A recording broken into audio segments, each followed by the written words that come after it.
Bienvenue au domaine familial Joseph Melot, dont les origines remontent en 1513. C'est Pierre-Étienne Melot qui écrivit la première page de notre belle histoire vigneronne.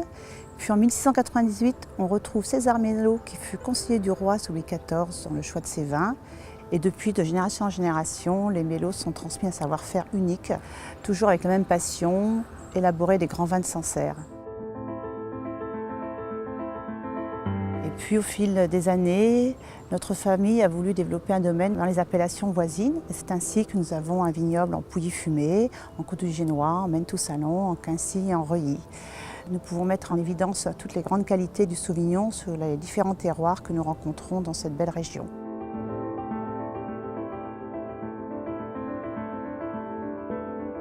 Nous sommes ici dans le vignoble de Sancerre qui s'étend sur près de 2900 hectares. Il est planté à 80% en Sauvignon blanc pour les Sancerres blancs et à 20% en Pinot noir pour les Sancerres rouges et rosés. À l'ouest de Sancerre, en direction de Bourges, nous trouvons le vignoble de Maine-Tout-Salon qui s'étend sur près de 550 hectares. Il est planté à 65% en Sauvignon blanc et à 35% en Pinot noir. À l'est de Sancerre, sur la rive droite de la Loire, se trouve le vignoble de Pouilly-Fumé qui s'étend sur près de 1400 hectares. Il est planté en monocépage le Sauvignon blanc, mais il y a une petite enclave de 30 hectares de chasselas pour la production du Pouilly-sur-Loire. Au nord de Pouilly-Fumé, nous trouvons le vignoble des Coteaux du Génois qui s'étend sur près de 196 hectares le long de la Loire. Ce vignoble est planté à 50% en Sauvignon blanc et à 50% en Gamay et Pinot noir. Sur Sancerre, autour du Piton, on est sur des terroirs à silex, cailloux. À l'ouest de Sancerre, on est plus sur des argilo-calcaires. Et de l'autre côté, on est sur des terres blanches, caillottes, petits cailloux. Sur le Pouilly-Fumé, on retrouve aussi des argiles à silex, ainsi que des calcaires et des terres blanches. En général, sur les terroirs à silex, on a des vins qui sont fins et élégants. Et sur les terroirs argile, on a des vins qui sont un peu plus puissants.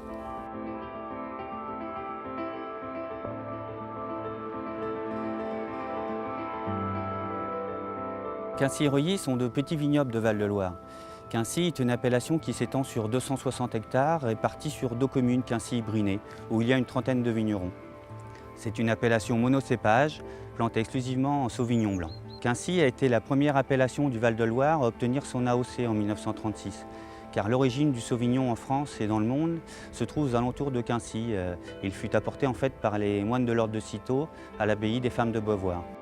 Reuilly, c'est une appellation qui s'étend sur un peu plus de 210 hectares, répartis sur 7 communes entre l'Indre et le Cher. Il y a environ une trentaine de vignerons. C'est une appellation qui possède les 3 couleurs de vin. En blanc, c'est le Sauvignon blanc qui représente environ 50% de l'encépagement.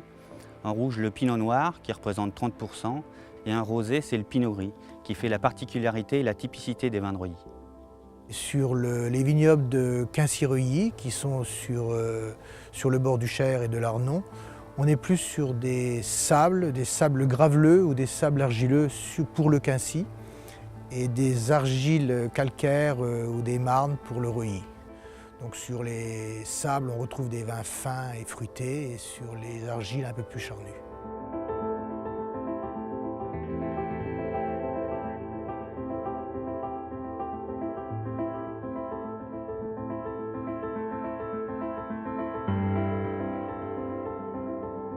Nous voici au mois de janvier, donc en pleine période d'hiver, la période propice pour la taille de la vigne. La vigne est une liane, donc elle a besoin d'être taillée pour pouvoir réguler ses quantités de raisin. Il existe 3 types de tailles homologuées sur le vignoble. Donc la taille guyot simple, celle qu'on pratique le plus, la taille cordon de Roya et la taille guyot double. Sur cette vigne-ci, on pratique la taille de guyot simple. Donc on laisse une baguette d'un côté de 8 œils et un courson de 2 yeux. Le but c'est de garder de la vie des deux côtés du pied pour éviter que les maladies s'installent sur le pied.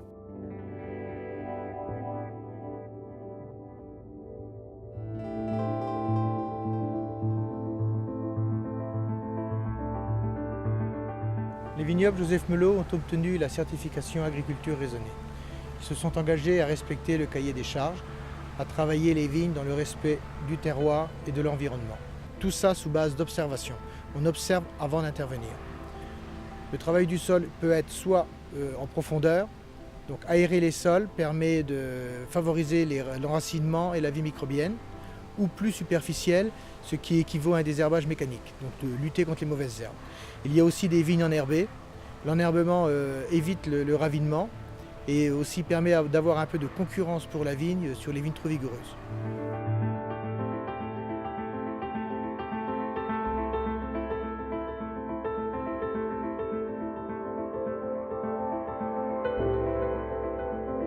Les vendanges se déroulent généralement fin septembre.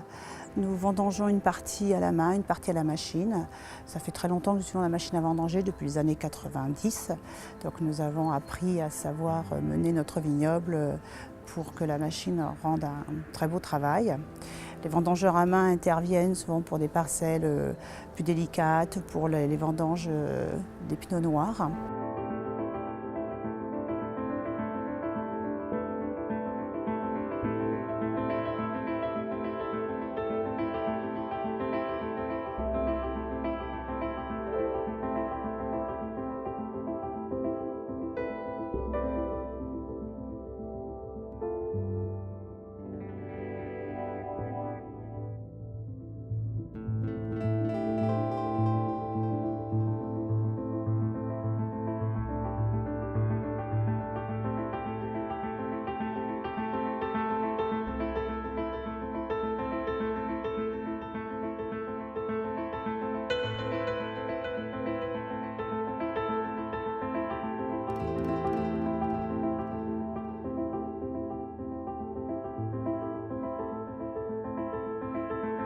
Nous sommes ici dans notre cave historique et familiale de Joseph Melot, qui est estimée du XIIe siècle. Elle s'étend sur 3 niveaux. Nous y vinifions et élevons nos cuvées prestige.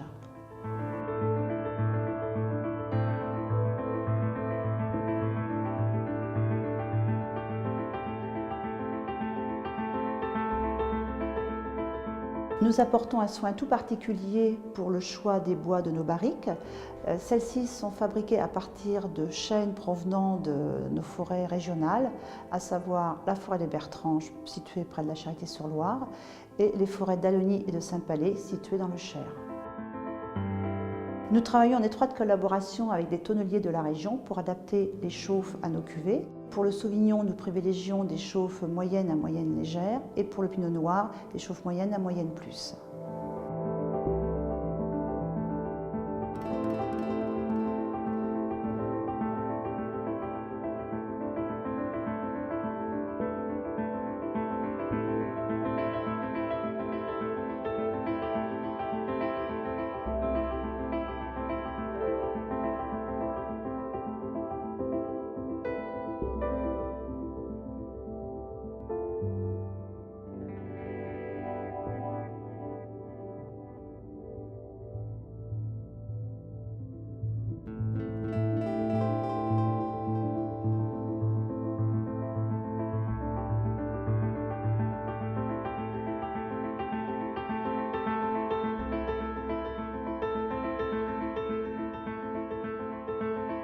Chez Joseph Melot, nous avons eu très tôt une réflexion sur notre démarche environnementale.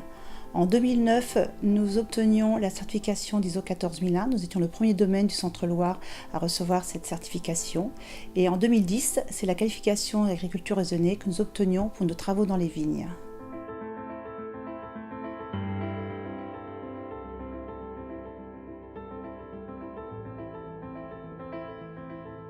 Nos engagements chez Joseph Melot: économiser nos ressources, respecter la biodiversité, respecter les éléments, l'eau, les terroirs. Ce sont nos outils de production. Et nous sommes fixés un objectif, baisser nos émissions de CO2 de moins 5% par an. Joseph Méno est validé BRC grade A depuis 2007. C'est un standard de qualité qui nous permet d'avoir une sécurité alimentaire sur tous nos produits. On a en effet une traçabilité qui nous permet d'aller du pied de vigne jusque dans nos bouteilles chez nos clients. Et à tout moment, on peut le vérifier grâce à 2 logiciels.